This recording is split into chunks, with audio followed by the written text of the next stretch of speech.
'Twas the night before Christmas when all through the house not a creature was stirring, not even a mouse.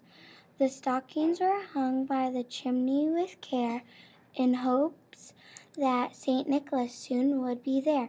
And the children were nestled all snugged in their beds, while visions of sugar plums dancing in their heads. Mama and her sugar chef and Maya my cat had just settled our brains for a long winter's nap when out the lawn there arose such a clatter. I sprang from my bed to see what was the matter.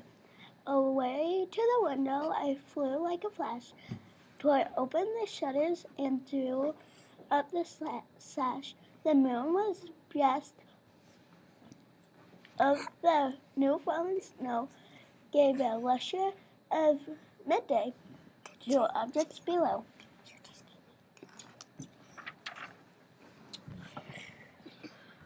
When what to my wondering eyes did appear but a miniature sleigh and 8 tiny reindeer with a little old driver so lively and quick, I knew in a minute he must be Saint Nick. More rapid than eagles, his coursers then came, and whistled, shouted, and called them by name. Now Dasher and Dancer, now Prancer and Vixen, on Comet and Cupid, on Donner and Blitzen, to the top of the porch, to the top of the wall. Now dash away, dash away, dash away all.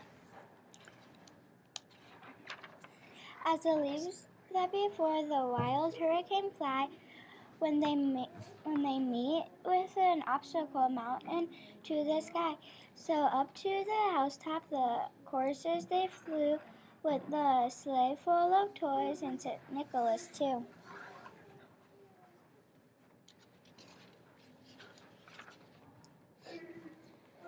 And then in a twinkling I heard on the roof the prancing and pawing of each little hoof.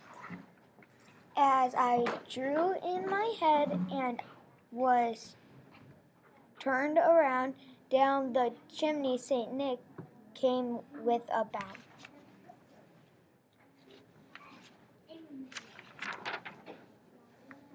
He was dressed all in fur from his head to his foot, and his clothes were all tarnished with ashes and soot.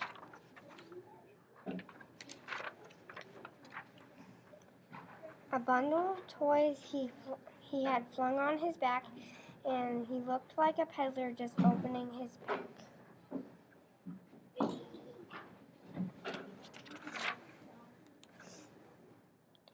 His eyes, how they twinkle, his dimples, how merry, his cheeks were like roses, his nose like a cherry.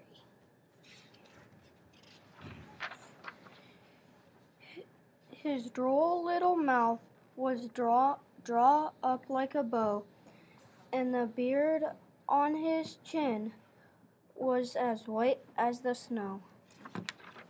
The stump of a pipe he held tight in his teeth, and the smoke, it encircled his head like a wreath. He had a broad face and a little round belly that shook while he laughed like a bowl full of jelly. He was chubby and plump, a right jolly old elf, and I laughed when I saw him in spite of myself. A wink of his eye and a twist of his head soon gave me to know I had nothing to dread. He spoke not a word, but went straight to his work and filled all the stockings, then turned with a jerk, and laying his finger aside of his nose and giving a nod, up the chimney he rose. He sprang to his sleigh, to his team gave a whistle, and away they all flew like the down of a thistle. But I heard him exclaim ere he drove out of sight, "Happy Christmas to all, and to all a good night."